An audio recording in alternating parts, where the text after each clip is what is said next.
Hey everybody, it's your host Chris Bello, and on this episode I've got a special guest, Ricky Carruth. Ricky is the host of the Zero to Diamond podcast, and I just wanted to give you a quick heads up that he specifically caters his message to real estate agents. So in this episode we do talk a lot about working as a real estate agent, buyers, sellers, transactions, transaction coordinators.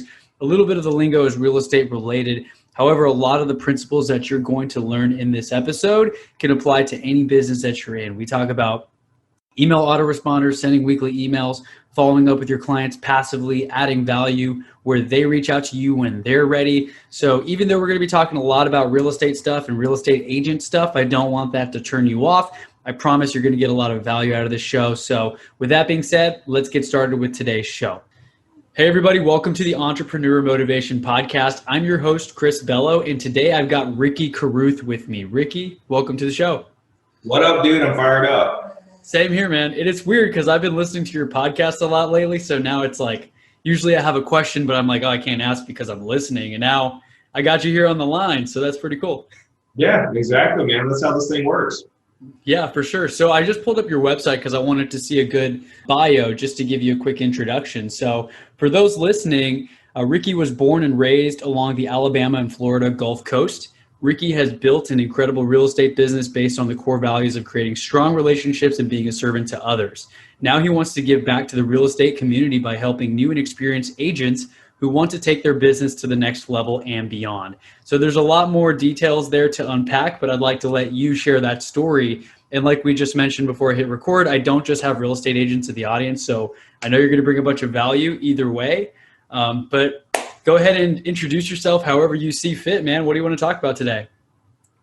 Yeah, man, it's just whatever, really, bro. I'm down here in Alabama. I'm right on the Florida-Alabama line, right on the beach. And grew up here, and man, I grew up roofing houses and watched my dad just crush it on a roof till he was like 45.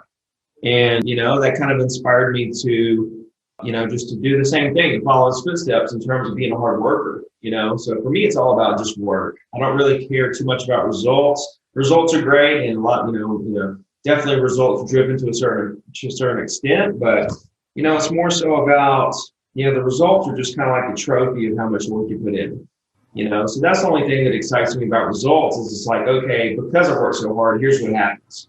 It's not really about the actual result itself, so it's just a different way to look at it. And I got in real estate. And when I was 20, 2002, made a bunch of money, lost a bunch of money, went homeless, bankrupt, sleeping on friends' couches, slept in my car.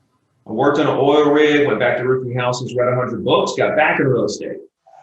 So, it's been a journey, man. And it took me from 2008 when I got back in real estate to 2014, started selling 100 properties a year, sold 100 properties a year ever since. And so in 2017, I wrote 2 books. I decided I wanted to share my story and just try to help agents going through the same struggles that I went through and try to help them navigate a little better. And somewhere along the lines, man, I became a free real estate coach. I'm the first completely free coach. 35,000 agents in my program, growing by over 100 a day. We're signing up all over the world. That's awesome. I'm growing massively in countries like South Africa and India, real estate agents in those countries. And so for me, I've learned that it's all about people, even in real estate, when you build that relationship,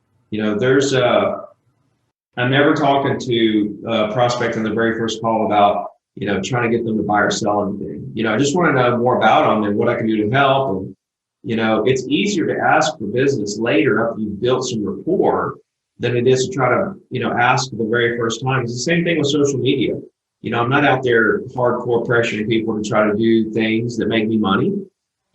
People just end up doing things that make me money because of how much value I provide, And so when I realized that, it kind of made me realize, okay, this is business across the board. This is how you build business, regardless of what industry you're in, regardless of what, what you're trying to do or accomplish. If you can get into the building relationships and personal branding side of business, okay, within that is massive monetization, and success. I mean, if you don't have people that, are in your corner, okay, and want to support you and help you and, work with you, you don't really have a business. You know what I mean? So I just find it very interesting, Right. especially in today's world. So one thing I'm seeing in the real estate industry in particular is, how a buyer or a seller, and this is, I think we're going to start seeing this across the board, all industries, but how a buyer or a seller chooses a real estate agent, right? Or how anybody chooses an insurance agent or an entrepreneurial social media, management company or whatever you are. If you ask the end consumer about a lot of this stuff, their most answers, like I think we're seeing a shift, okay? Because it was, I knew somebody or trusted somebody or had a friend in the business. Then the digital age came through, and now we had a shift from buyers using agents they knew to using an agent they found online, right? And now we've been through that cycle. And I think now we're shifting back to, I had a friend in the business because they went through this cycle of using random agents they found online and ran into a lot of problems, right? And a lot of situations they didn't want to be in because of the negligence of the agent or whatever the case may be, just had a bad experience. And so now I see the market shifting back towards wanting to work with people they know, like, and trust, which comes right back to building that relationship and building those bonds and building that trust. And I think it's true across the board. When digital came along, take any industry, for example, when people start dealing with individuals online that they found through an ad, they may or may not have a great experience. When they have a bad experience, they start to get gun shy of using people online. Okay, and now they want to they want to get to know people. They want to get some value. They want to be able to really feel like they can trust somebody. And it's just becoming more and more and more of a thing now. And I think we're moving out of the, hey, I'll use anybody online, to, hey, no, I'm going to use somebody that I know, like, and trust. And I think that's where we're at. I think we're on the front end of a long tail of, where consumers, really, really, really have to trust who they're working with. You know what I mean? And so I believe I'm on the front end of this, providing free coaching to the real estate industry. It's going to organically propel me into different industries to help people across the board. And it's just exciting to see the future, when I look out 5 years, it's like, wow, there's some exciting stuff on the horizon. So it's kind of where I'm at up to date. Awesome. And I've heard you say that on recent podcasts that, you've gotten referrals as a byproduct of all the value you've added. And that's kind of been my approach with my podcast. I've been doing it for 3 years, and I've actually been taking a lot of pointers away from you. For those in the audience who may not have listened to your podcast, you really harp on making friendships, really making the friend over the sale, nurturing them. You don't know if you're going to do a deal in a month or in 3 years, but if you just come from a place of value and you just see, how can I help you versus do you want to buy or sell something, or can we do business today? People will appreciate that a lot more. Another thing that you implement that you really got me doing, a Wednesday weekly email. Yeah. I'd love to talk about that because a lot of people don't do email marketing. If we could touch on the value that you talk about adding and how you've just been growing that list, the size of your list. Every Wednesday, I'm like, I got to do this email. Ricky's podcast says to do this weekly email. And it works because I'm seeing the opens, the shares, people forward it. I get people booking Calendly links to talk about a buyer consultation call. So yeah, if you don't mind talking a little bit about that weekly email and just the value that it can provide to those in the audience, that would be awesome. No, absolutely, man. It's literally the core of my business, right? When it comes down to, right under the fact that I'm valuing relationships over transactions, right? A phrase that I created back in whenever I started writing books. Right under that philosophy is the consistent weekly email. So you're doing it in your real estate business? Yes, I am. Yeah. I'm seeing huge results and just engagements increasing. Man, it's awesome. Like, I didn't know that that's what I was doing. Like when I started it, it's literally, I'm building personal brand. I didn't even know that word existed. I didn't know what personal brand was when I started this, but I would just listen to my clients and my prospects and my customers. They wanted weekly information, and so I started providing weekly information to the select group of clients. And then eventually I was like, why am I just sending it to these clients? I want to send it to all my clients, right? And then I realized, okay, now it's just a race to see how many people I can create relationships with that will give me their email address to put them into this weekly email machine, right? This personal branding Goliath, okay, as I like to call it. So what I find interesting is that with email, okay, when I compare email to social media, okay, social media, I'm looking at a 1% to 25% organic reach, depending on what platform I'm on. Organic reach meaning the number of followers, the percentage of the number of followers you have that actually see what you post. Okay, 1 to 25%, depending on what platform. So you only have 1 to 25% of your followers actually seeing your content. Okay, that's horrible. Okay, that's horrible. Well, social media wants you to pay. You know, you got to pay to play. They want you to pay so that your followers see your content. That's what's so bad about it. But it's okay. You know, they're making billions, and you know, that's how the world works, right? So, Right. but with email, I'm looking at a 90% organic reach. You know, I'm looking at 90%. Okay, think 1 to 25. Do I want 1 to 25? Do I want to build my business around a 1 to 25% organic reach, or do I want to build my business on a 90% organic reach? Organic meaning free reach to the people who are on your list or follow you, right? And so that's why me looking back on it thinking, wow, what a good move that was when I started that, not realizing how incredible it actually was at the time. I just knew that it was something that could work. And so I started doing it. So since 2007, every single Wednesday since 2007, I only missed one Wednesday ever since 2007. And that was a couple weeks ago when Hurricane Sally hit us Tuesday night, like 3 or 4 weeks ago. Unexpected damage. You know, like it was a hurricane too, not expecting the damage that it, you know, we were out of power 6 days, trees down everywhere. It was crazy. So that was the only Wednesday I ever since 2007 missed. And, you know, here's what it does. It should be the foundation of your personal brand. Everyone should do this weekly email. If they want to do social media, stack it on top of the weekly email. If you want to do social media, if you want to do other things, cool. But let's start with the weekly email and become really consistent with weekly content to our audience, to our database, right? And so what it does is it does all the heavy lifting for you in terms of building that relationship deeper.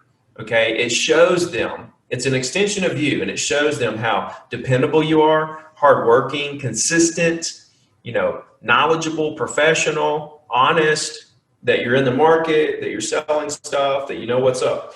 It does all that for you and you can scale it. See, you're reaching everybody on this personal level because you create the email every week, right? You're giving your 2 cents on what's going on. And so they feel you in that email. It's not a drip campaign about how to cook shrimp etouffee. You know what I mean? Or like what color to paint your walls in the fall, or 10 buyer tips. Right. Like, nobody cares about how to, you know, cook shrimp etouffee or lasagna, right? They'll Google it if they do, right? Well, you know what's so funny is you'll get those drip campaigns from agents, and guess what? You'll get like 4 of them right at the same time from different agents, same exact email, same subject. That just happened last week. And I know the system because I went to the conference of one of the guys, and it was a lender and a realtor, and I both got the same email the same day, same exact template. And I know you preach against doing that because, I mean, people can smell through that and they can see through it. And so you've got to just add your own flair and your own personality to the emails, right? And that's what you do. Yeah, exactly. When you create it every week, that gives them that original content that they want, that they haven't seen anywhere else, that gives them the inside information of what's going on with you. That's how you win. That's how you win on any platform with the personal brand, original, consistent content. I don't care where you are. It's got to be original. It's got to be consistent. If it's going to win, if you hire a company to post generic content on your page, you're going to get 3 likes and nobody's watching. You know what I mean? It's got to be interesting. It's got to be cutting edge. It's got to be you. It's got to be personable. And so even though they know it's this bulk email, they still feel Ricky in there, you know, and they feel connected to me, you know, and that's what keeps everything going. And so, you know, I made 100,000 calls in my career, cold calls from 2002 when I started to 2017, right? 2017, I built my database and my weekly email list up so big that I haven't made a cold call since 2017. I haven't done a single direct mail, single open house, single anything but the weekly email. That's my sphere, right? 19,000 get it, 5,000 open it up. So it's about a 25% open rate. 5,000 people opening it up every week. I mean, that's a massive situation. That's awesome. People engaged week after week after week for years. And I literally sell 100 properties a year just from that. And I'm able to take the time I was prospecting and apply it towards building other businesses, spending more time with the family, whatever I want to do. And I'm still able to maintain that same level of volume and income. Right. And another thing I've heard you say on your podcast is a lot of agents build up to a certain level and then they try to do what you just said. They try to coast and then they keep on repeating their business because they haven't made enough calls or they haven't built up their pipeline enough. So that's really important for the audience to understand is that, hey, if you're not at the level you want to be at, you might have to put in more legwork before you try to automate using these systems, right? Because otherwise you're going to be maintaining a business that's not at the level that you want it to be at. Yeah, exactly. That's the thing, man. You see agents coming all the time. They're hungry, they're motivated, they come in, they hustle, they get up to 150,000 a year, and then they just start working with their database. They don't really try to continue going after new business. They think, okay, I got it, I'm going to keep growing. But when you stop growing your database, you stop growing your income. Your income will just plateau because your database will produce deals, but what happens? You just plateau. It just maintains your level of income. So what happens the next year? 150 the next year, 150 the next year, 150 until you step up and continue doing those activities to add to your database. You add to your database, your database will organically grow through referrals. People refer you and you put those in your database. You know, online free leads that Zillow teases you with, you put those in your database. You know, friends, it'll organically grow to a certain extent, but very slow, not enough to see that exponential growth in your income, only enough growth to maintain your level of income. So You have to go back to the basics and do those activities that you saw that exponential growth in your database, because exponential growth in your database is what's going to lead to exponential growth year over year of your income. Absolutely. And then another thing you talk about is just focusing on the homeowners that actually own the types of properties that you'd like to sell. So I love that because I've become more of a fan of marketing and just targeting, and it takes just as much work and time to do like $100,000 listing in many cases as it is to help a $600,000 listing sell. And so no matter what the industry is, I mean, if you're dealing with higher price points, higher commissions, you're probably dealing with people who've got more money, who are less picky. They might be a little more picky, but they know what they want, right? I equate it to when I used to work at Buffalo Wild Wings. I mean, I would work 8 hours and my friends who worked at the nicer restaurants would work the same amount of time, but it's a higher price point, nicer clientele coming through, bigger tip, right? 15% of a $500 check is a lot better than 15% on 15-cent wing Tuesdays, right? So I really love what you said there about just targeting the types of homeowners that own the properties you'd like to sell. Because, I mean, why would you beat around the bush and waste time spreading across the map when you can just hit a certain market, right? I think the biggest takeaway, man, is to really kind of focus, 50% or more of your efforts on average price point of your market, right? Because here's where people go wrong with that. They'll just go after $1 million stuff when their average price point is 400, and that $1 million market in the 400,000 average market doesn't move very fast at all. Right. You know what I mean? You want to get the best bang for your buck. You want to be right there at that. If it's 400, you want to be right there at 300 to 500. That's where you're going to get the big, and that's my market. I'm literally talking about my market. We're at like 400, 425 average price, condos on the beach. And so my bread and butter is 300 to 500. I mean, that's most of my deals, and I do, 2 a week, so, you got to think, okay, well, even $200,000 stuff, I mean, that's still 5, 6, 7,000. You know what I mean? That pays a lot of bills. You know what I'm saying? Right. So I think a lot of, especially newer agents, they come in and they see these dollars, they see $1 million and they see different priced, higher priced stuff. And they think, oh, I'm going to go after this $5 million stuff. And I don't realize days on the market and how long it actually takes to sell something for $5 million. I mean, it might be, here's the thing too, you want to be diversified. So you want to focus on and want to get your foot in the door with that average price of your market. But then, well, listen to what I said, 50% of your efforts. You want to spend 25% on really high stuff and the other 25 on a little bit lower. You want to be diversified. That way you've got most of your business in the middle where you get the most bang for your buck, for most dollar per hour in terms of how much time you're putting in and the commissions you make, but then also spend a little time on stuff that is $1 million, 1.2, 2 million, whatever you may be in one of these markets where $1 million is the average price. Okay, great. So let's focus on $1 million, 50% of our time, 25%. Once we get some momentum going, okay, we want to get some momentum going before we start to diversify. Once we get a few deals under our belt, we have some momentum.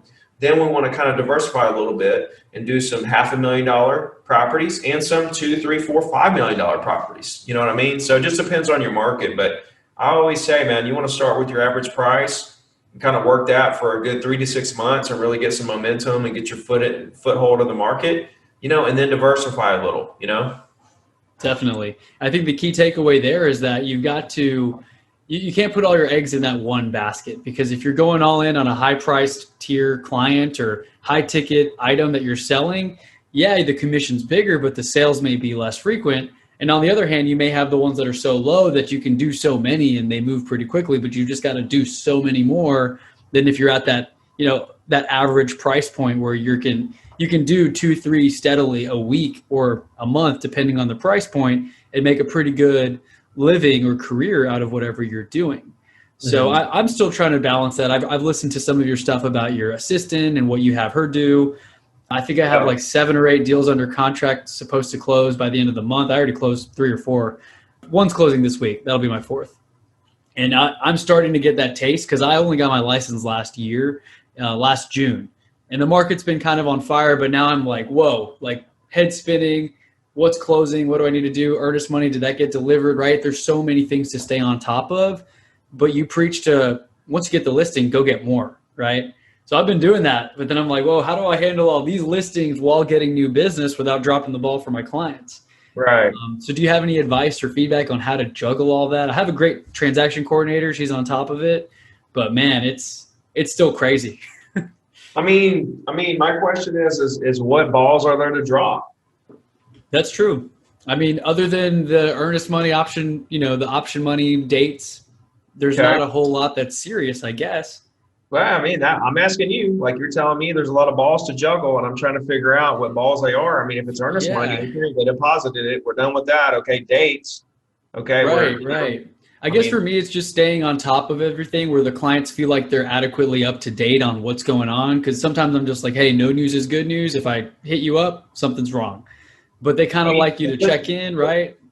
Listen, man, you have a list of the pending deals in front of you at all times. You know, every day you look at it in the morning and say, okay, do I need to call any of these people to let them know what's going on? Do I need to check on with a title company or a lender or an appraiser or inspector or other agent? Do I need to check on any of these deals today? I do need to check on 2 of these, and I need to check on that one, and I'll call that seller. There's 4 phone calls. You can do that in 30 minutes. You can do that in 30 minutes and you're done. Now you got the whole day ahead of yourself to go find other deals without worrying about anything to do with your pending deals. You can literally forget everything there is about those pending deals for the rest of the day, unless something comes up, unless you get an email saying, oh, we got the appraisal back, it's low, or a seller calls you and says, hey, have you heard anything? Or, in case something pops up, but you can handle those pop-ups when they happen. As far as what you're focused on, you can forget all about anything under contract and focus straightforward on where's my next deal coming from, who else can I help, who's looking to do what. You know what I mean? Do I need to prospect some more? Do I need to get some more of a pipeline? Do I need to follow up with some people? Who needs some help? Right. So it's just a system, and you continue to focus on the things that move the needle. I stress that a lot on my podcast of like, what are the vital few instead of the trivial many? Because I mean, if we listed everything that goes on from A to Z in a transaction, it could be overwhelming. And I just was talking about this with a friend this morning for coffee. I actually mentioned something else that I learned on your podcast is you said you've seen agents that spend all day with just 2 clients. I mean, I have friends who do this too, right? Their clients are needy and they're allowing it. And so if you do that, you're kind of training your clients, hey, I'll answer the phone any time of the day. Call me 5 times, I'll answer. So you got to kind of let them know the expectations of, I will give you an update in the morning. every Monday I'll give you a phone call or touch base or 3 times a week or whatever, because I've got other clients that I've also got to pay attention to. I don't even have that call with people, man. I don't even have Don't? that call. No, I don't even have that talk with people. I don't set any kind of expectations. What I do is I handle the situation, right? So I get their property sold, or we're going under contract. So I start working through the details. So, when you put something under contract, there's things that have to happen immediately, right? You got to get that contract to the title company. You got to set the inspection up, or you got to get the paperwork to the lender. You got to get the HOA docs to the buyer so they can review, whatever it is. We knock out that beginning stuff that kind of gets the momentum going in the transaction. So we're way ahead of the game. Want to be way ahead of the game, and then from there, you may have a talk with them and say, look, there's not much else to do, Mr. Seller. At that point, we're just kind of waiting on the buyer to work through their financing, and I'll keep you up to date as I hear stuff. You know what I mean? Cool. I don't want to tell them that, hey, I got other clients, because then they may get into a thing where it's like, oh, well, other clients are more important than me. I got you. Well, look, this is our last deal. I'll be picking me another agent. I'll be picking me another agent on the next one. You know what I mean? Right. I want to be careful with stuff like that. But yeah, man, listen, people, it's all about tone, right? It's all about tone and actions. People don't care what you say. Okay, because you can tell people all day long, you're going to do this or that. But if you don't actually do it, or you don't follow up with action, nothing that you say matters. They want to see action, and they want to hear in your voice that you really care about them. That's it. It doesn't matter what you say. It's how you say it and how you act. You know what I mean? So I'm not too worried too much. When I talk to them, they know, hey, listen, I am here to get you through this. They know that I'm in their corner, and if something happens, I'm going to knock it out so quick. It's going to make their head spin. Problems come up in my transactions, and my clients never even know about it. Right. I handle it right then and there. If it's a $200 thing, I'll take care of that. My client's not even going to know about it. You know what I mean? Right. It just kind of depends on the situation, but it's just all about service, man. When people know that it's real, you don't have to worry about it. Here's another thing. People are very forgiving. If you do make a mistake, okay, because they know that you're here, let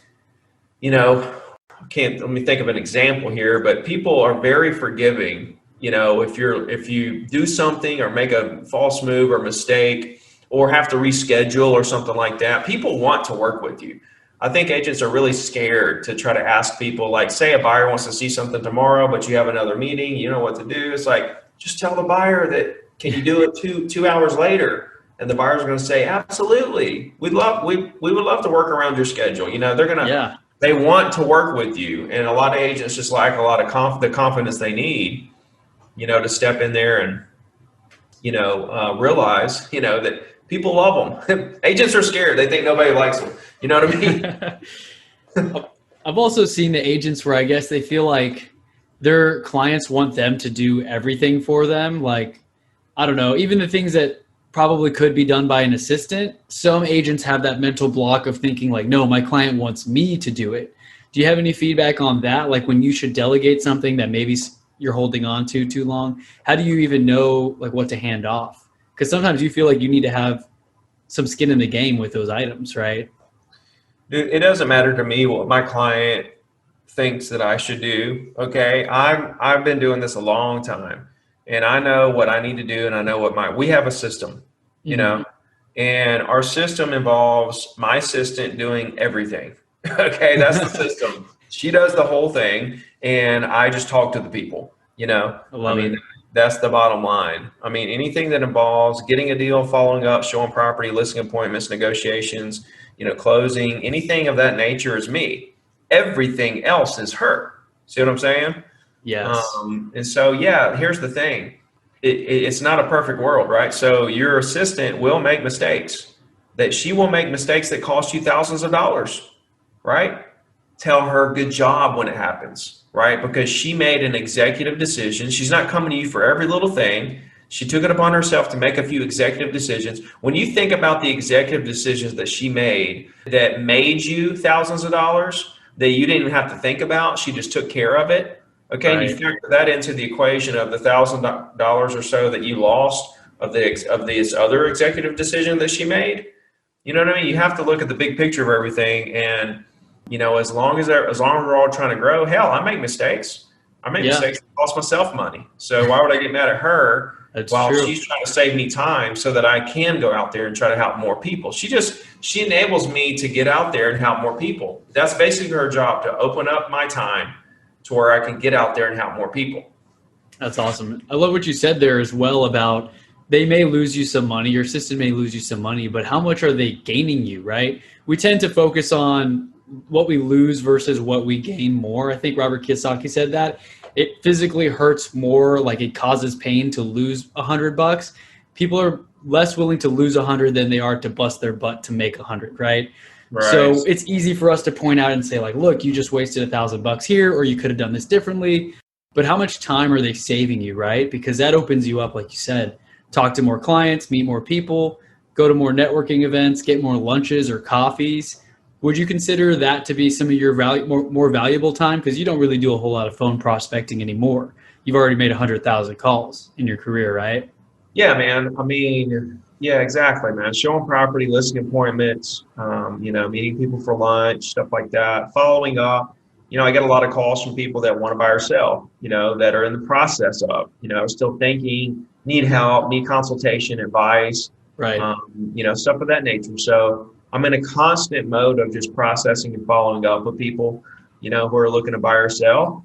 And that's where my time is best spent in terms of real estate. It's just staying in front of those people that have reached out to me that want to do something, and just kind of trying to continue to help those people through the process. Absolutely. And I've heard you say that you don't really use a CRM or anything. You've got a Google sheet with your hottest prospects, I guess, people willing to do stuff within the next 30 or so days. I think if we can dive into that a little bit, that would be very valuable for anyone who's in sales, anyone who's got some prospects they've been reaching out to, just to stay focused on your most ready to go clients in a way. So can you talk about the Google Sheets a little bit? Yeah, man. So I think that every agent should have a Google sheet, and they should have a list of people who are thinking about possibly buying or selling property within the next 90 days, right? Just thinking about it. So you have that list, and you keep up with their backstory, why they're looking to buy or sell, when they're looking to buy or sell. You kind of, document every time you talk to them or communicate with them or whatever. And kind of based on their story is kind of how you map out how you're going to follow up. And you got to put a game plan in place with each prospect about how we need to go, where we need to go from here, as far as, sending properties, meetings, listing appointments, showings, whatever. And as you work this list, as someone on the list actually moves forward and lists their property, they're off the list. As someone writes a contract and goes under contract, they're off the list. Now, this could be listing with you or somebody else, or go under contract with you or another agent. Maybe another agent swooped in there and got them. Okay, they're off the list. Once they've moved forward, or once they go ghost, right? Once they go ghost for a while, you have to kind of determine how long you hadn't heard from them in so long, and you decide, I'm just going to kind of let that one go. They're going to continue to get that weekly email, and chances are you have a good opportunity for them to come back to you later, right? But if you maintain this list of people that are thinking about buying or selling over the next 90 days, between 20 and 30 at all times, you'll close 2 a week, right? It's simple math. The problem is agents don't know what the benchmarks are. And so they're literally working with 4 people. That's the most common answer I get. They're working with 4 people that might buy or sell in the next 90 days. 4. That's really the average number that I hear. And that's literally one deal. And then they're not even trying to get more prospects because they're just working with those 4. They're not even trying to go after new ones. So when you get that one deal closed, you have 4 people that tell you they're going to do something. That's probably one person that's actually going to do something. So after they close that 1 or 2, if they're lucky deals, then what? They haven't put anything else in their pipeline. And so I'm in a constant mode of just trying to find more people to go into my list that might do something in the next 90 days so that I can start the follow-up process and help them either buy. Like I'm gonna follow up till they buy or die, or I don't ever hear from them again, and then we'll just kind of go from there. But yeah, it's the benchmarks, man. It's like, where do you want to be? It's real simple. Where do you want to be? There should be a couple of different things. You should have your method of getting new prospects. Okay. You should have your method of following up, like you like the Google sheet. So you have this list of people that you're trying to talk to get into your list and into your sphere. And then you have the follow-up process of the 90-day Google sheet. And then you have your weekly email. To me, there's the 3 pillars. Yeah. right? New people coming into your sphere, whether they want to buy or not, they're going to go into your database to get the weekly email. You got your follow-up you need to do with the people on the 90-day list. Then you got your weekly email. That's all that I do, man. I don't even do the prospecting part anymore because I've already built my list up to a point where I don't have to. So now I'm just literally following up with people in the 90 days and sending them weekly email. That's literally my entire real estate business right now. That's awesome. And I've really been implementing that as well because I noticed a few buyers, we had the buyer consultation. We were all excited, ready to look at houses soon. And I guess they both are in accounting. So there's some tax deadline on the 15th of this month. And I only know because my girlfriend works at a CPA firm and she was working till like 10 or 11 every night, which is, I'm like, y'all are crazy. I'm over here doing real estate stuff, being flexible, sending people to show houses for me and getting them under contract. So they're in a different kind of grinded schedule, right? So now they can actually relax. But I thought they were ghosting me for a while because I didn't know about this deadline and how they're working these crazy hours. And they replied to one of my weekly emails. Hey, Chris, we've been following up with your emails. Thanks for keeping up with us. Sometimes like older clients in particular, they don't even know that you're not sending just them the email, right? They think that you're sending them the specific email instead of to a list. But it really does work in catching anything that maybe falls through the cracks because they are looking at your message and they will reach out whenever they're ready. Some of them will. Some of them may ghost you, but it's a better system than just trying to rely on texts and follow-up calls because you just can't keep up with all the people in your database consistently. It's not scalable. See, this is scalable. Right. This is scalable, and it gives you an opportunity. So you know how many deals I've done with people who I show property to went ghost, 5 or 8 years before, and then they call me out of the blue and say, "Hey, Ricky, remember us? We're ready." In the back of my mind, I'm thinking, yeah, I remember you. You're that guy that went ghost on me. And, you know what I'm saying? I felt really unappreciated. Yeah, I remember you very well, but I don't say that. I'm like, oh, yeah, I remember you. We looked at property, we go look at something and they buy. You know how many times that has happened so many times, man, where people reach back out because they started getting the weekly email after they went ghost and they just weren't ready at the time for whatever reason, but now they are, or maybe something changed or whatever. Hey, that low pressure approach, nurture them. And here's the thing, bro, it won't convert every lead, right? Nothing will convert every single lead, but this gives you a chance. You have to give yourself an opportunity in business to convert. And so it's just what I've come up with that I feel like is one of the best tools out there, No, I think that's great. Especially for the price, I mean, you don't have to pay to stay in front of your list, Right. And you're using Constant Contact right now for your email provider, right? Yeah. Been using that for a long, long time, man. Probably like 8 or 9 years.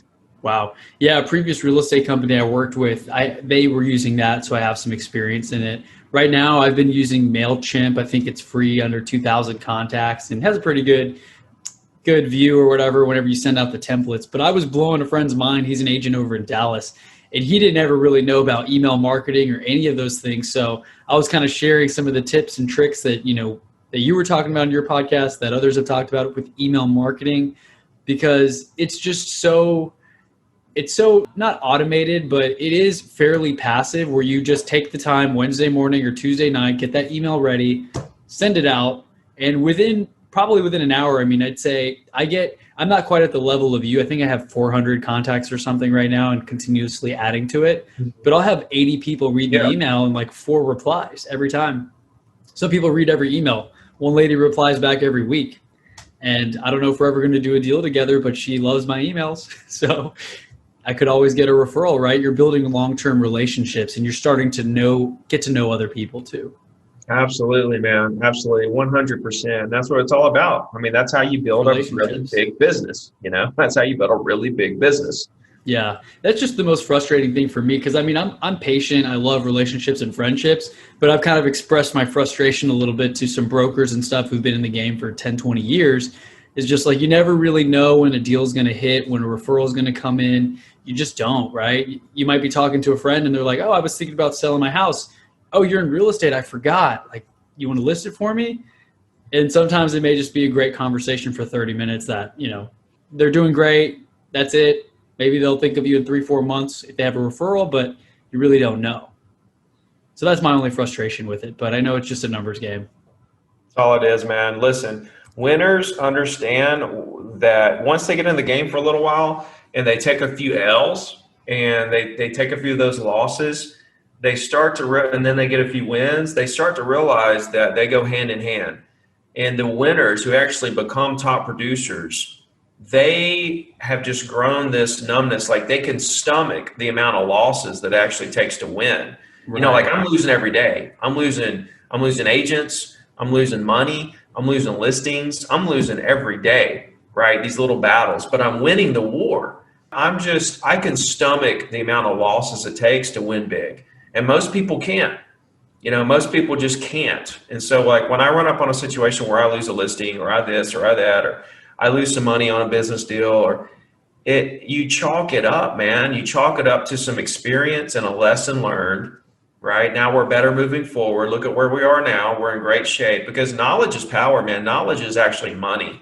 A lot of people in their first year in real estate, they look at the amount of money they make, the 20,000 off of the 3 deals that they closed there towards the end of the year, and they think, man, I only made 20,000. But what they're not operating on is they made $1 million that year on their knowledge. They learned how to do a contract. They learned how to do a deal. They learned how to call people. They learned how to communicate, and the relationships that they built. The people they talk to that first year that may or may not do business with them in the future is massive.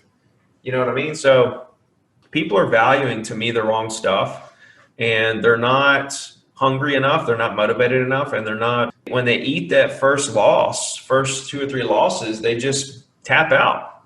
It's wild, man. It's completely wild. That's true. Well, we just live in that microwave mentality, right? A lot of us don't have the patience to keep going. I think I saw on your website, and I remember hearing that you said it took you 8 months to get your first deal, right? Yep.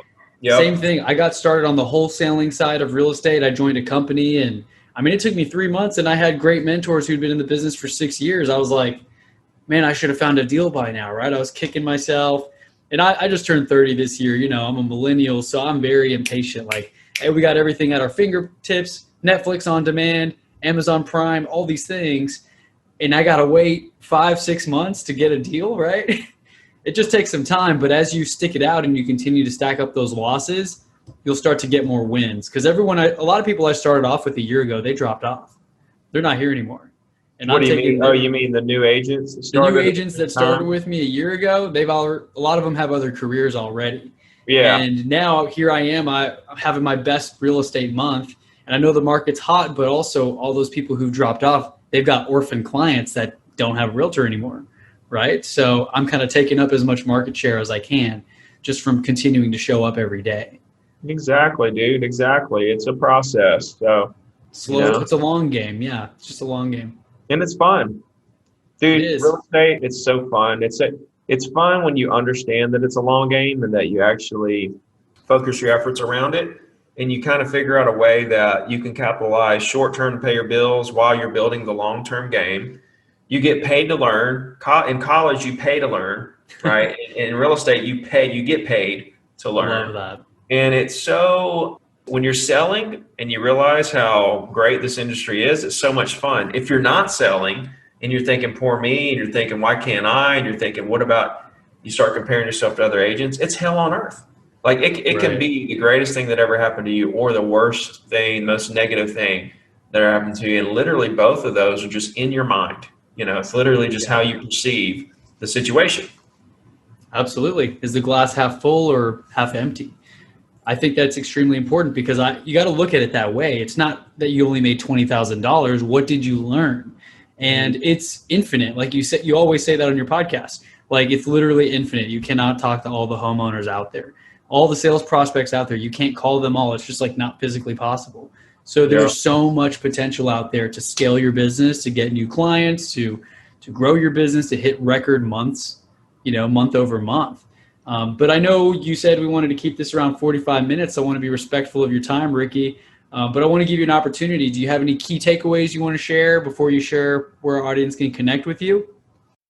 Dude, I think we hit it all, man. Just treat people right, communicate who you are as a person, outwork everybody, and everything will fall into place, Don't worry about results, just be, action oriented. everything will work out in your favor. Don't compare yourself to other people. That's just not how it works. It's beautiful. And where can our audience go to connect with you, to learn more? If anyone's interested in getting their license, to check out your course? Yeah, absolutely, man. I answer every DM on Instagram. That's the very best place to get me. If you just want to say hi or ask a question or communicate, I answer those every day. So Instagram DM's the best place for that. YouTube, I just hit 50,000 on YouTube. So It's not a big audience compared to a lot, but to me it's a lot. Okay, to me it's a big number because I'm just a nobody, and plus I'm just in a very small niche of real estate. So 50,000 is a big number to me. So definitely check me out there. I've got about 1,000 videos, and 0-to-diamond.com. That's where you can sign up for the free coaching and complete the 90-day action plan. It's all free. Awesome. Well, thank you so much, Ricky. I'll be sure to link all that up in the show notes. I appreciate your time this afternoon, and I will definitely let you know once this goes live. So you're recording it on your side too, though. So I'm taking some mental notes. He's like, oh, let me record it so you have more content on your side, right? Because you're already investing the time. You might as well be able to share this with your audience. And that goes into the Gary Vee approach of omnipresence, right? Always posting content, be everywhere, always. Because your clients, I listen to all your stuff. I saw your story the other day walking your dog, right? And here we are talking today. So it's pretty cool. Yeah. So with that being said, why don't you tell my audience where they can find you? So Ricky's audience, y'all can find me. If you go check out the Entrepreneur Motivation Podcast, you can catch me on Apple Podcasts, Spotify, and on Instagram, I'm just chrisbello09. So you can catch me on there, and I try my best to answer every DM. Sometimes it takes me a couple of days, but definitely reach me on there. That's weak, bro. That is weak. I know. I got to wake up at 4:30 and check them first thing like you, man. Well, thank you once again, Ricky. Appreciate your time, man. Thanks, brother.